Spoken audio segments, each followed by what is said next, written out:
देखिए, बड़ी स्वाभाविक सी बात है कि हमें अपनी सेनाओं पे, तीनों विंग पे, पूरे देशवासियों को गर्व है, हमेशा रहेगा। और अभी भी जो कुछ हुआ पाकिस्तान के साथ, जिस तरह की कार्रवाई की गई, चाहे वो टेररिस्ट कैंप्स पे थी या उसके बाद का जो भी कॉन्फ्लिक्ट था, पूरे देश के अंदर एक माहौल था। सभी लोगों को अपनी सेना को, अब उनके शौर्य पे पूरा भरोसा है और उसके अलावा उन्होंने इसको प्रूफ भी किया। बड़ी बहादुरी के साथ पाकिस्तान को इसका करारा जवाब दिया। ये अपने आप में क्रेडिट लेने वाली बात नहीं होनी चाहिए कि कोई भी पार्टी या संगठन सेना के पराक्रम को, उनके कार्यों को राजनीतिक दृष्टि से इसका लाभ उठाने का जो प्रयास करते हैं, मैं समझता हूँ ये दुर्भाग्यपूर्ण है। इसके पीछे राजनीति नहीं होनी चाहिए। जो सैनिक अपनी जान की बाजी लगाता है हमारे और आपकी सुरक्षा के लिए, देश की सुरक्षा के लिए, वो हमें राजनीति से दूर रखना चाहिए। ये अपने आप में उस सोच का दुर्भाग्यपूर्ण है जो उसको राजनीतिक दृष्टि से इसका राजनीतिक लाभ उठाने का जो काम करते हैं, मैं समझता हूँ ये सही नहीं है। कांग्रेस पार्टी की नीति बड़ी साफ है। देश, आप जब देखें, जब हालात बने थे, ऑल पार्टी मीटिंग हुई थी, हमारे नेताओं ने उसमें पार्टिसिपेट किया और खुल के अपनी सेनाओं और सरकार के साथ खड़े हुए कि जो भी फैसला सरकार लेगी किसी भी तरह का, हम पूरी तरह से उनके साथ खड़े हैं।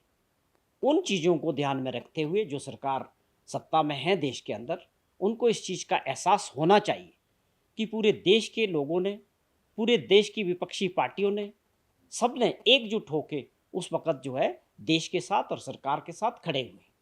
तो उसके बाद जब ये सब कुछ हो गया, सीज़ फायर हो गया, उसके क्या कारण रहे, वो देश की जनता के मन में बहुत बड़े सवाल थे कि अचानक जब हमारी सेनाएँ पराक्रम के साथ आगे बढ़ रही थी और लोगों की एक भावना थी देश के अंदर कि इस बार अपने दुश्मनों को, जो बार-बार हमें परेशान कर रहा है 20-25 साल से, ये सही समय था कि उनको सबक सिखाया जाए। लेकिन अचानक उसमें सीज़ फायर आया और उसकी घोषणा अमेरिका के राष्ट्रपति द्वारा करना, वो अपने आप में बहुत लोगों को लगा कि बड़ी अजीब-सी परिस्थितियाँ थी कि ऐसा क्यों हुआ? और ख़ास तौर पे डोनाल्ड ट्रंप साहब ने जिस तरह की भाषा का प्रयोग किया कि मैंने जो है ये युद्ध रुकवा दिया है और उनको थ्रेट किया है, बिज़नेस मैं तुम्हारे साथ नहीं करूँगा। अगर इन बातों में दम था तो अपने आप में बहुत दुर्भाग्यपूर्ण था। और उसके बाद जिस तरह से सेनाओं ने सब कुछ किया, देश पूरा एकजुट था और देश की जनता, देश के पॉलिटिकल पार्टीज़ इस मुद्दे पे सब एक साथ थे।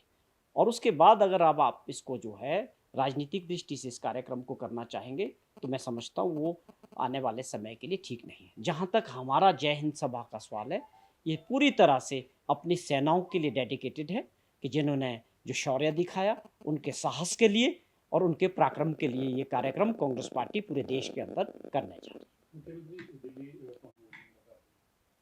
देखिए, माननीय मुख्यमंत्री जी कल दिल्ली निकले हैं दोपहर को। उनका 3 दिन का कार्यक्रम है दिल्ली में।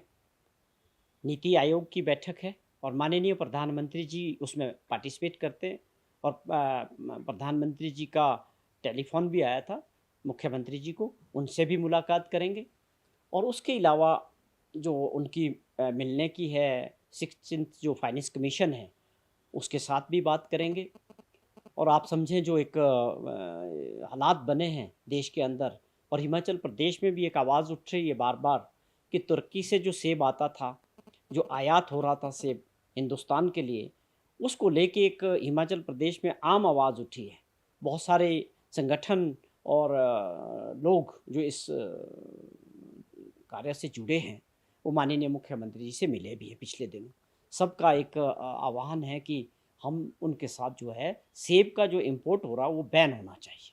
और उसके अलावा जो दूसरे कंट्रीज़ से सेब आ रहा है हमारे देश में, उसके ऊपर जो है आयात ड्यूटी, आप इम्पोर्ट ड्यूटी बढ़नी चाहिए, जिससे हमारा जो कि बागवान है वो कम्पीट कर सके और उनको जिस धंधे से वो जुड़े हुए हैं, क्योंकि उनके आप देखें कि बार आगे जैसे-जैसे समय बढ़ रहा है, उनको उस प्रोफ़ेशन में जो है लाभ नहीं हो रहा, खर्चे बढ़ रहे हैं और कंपटीशन करना मुश्किल है। तो हमने अपने बागवानों को बचाने के लिए माननीय मुख्यमंत्री जी ने उनको सबको आश्वासन दिया है कि मैं माननीय प्रधानमंत्री जी से मिलूँगा और उनके लिए चिट्ठी भी बनाई है कि इसको लेके कि टर्की के साथ जो है ये इम्पोर्ट बंद किया जाए और बाकी जितने और देश हैं उनके ऊपर इम्पोर्ट ड्यूटीज़ की बढ़ाई जाए। और उसके अलावा कांग्रेस पार्टी के जो हमारे हाईकमान के लीडर्स हैं, एआईसीसी के पार्टी अध्यक्ष हैं या और सीनियर लीडर्स हैं, स्वाभाविक तौर पे उनसे भी मुलाकात इन 2 दिनों में मुख्यमंत्री जी दिल्ली में करेंगे।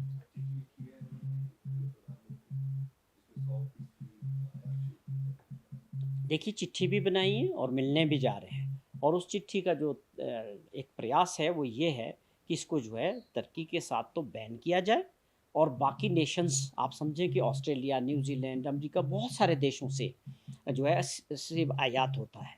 तो उसमें उनकी सबकी एक भावना थी और मुख्यमंत्री जी इस बात को समझते भी हैं। उन्होंने इस बात को उठाया कि हम माँग करेंगे कि और देशों के साथ जो भी इम्पोर्ट हो रहा है एप्पल, उसके ऊपर 100% इम्पोर्ट ड्यूटी लगनी चाहिए, जिससे हम अपने बागवानों को सुरक्षित कर सकें और उनका प्रोडक्ट मार्केट में बेच सकें, उनको उसके अच्छे दाम मिले और जो उनकी लागत है, उनके जो मेहनत कर रहे हैं, उनका उनको मिलना चाहिए।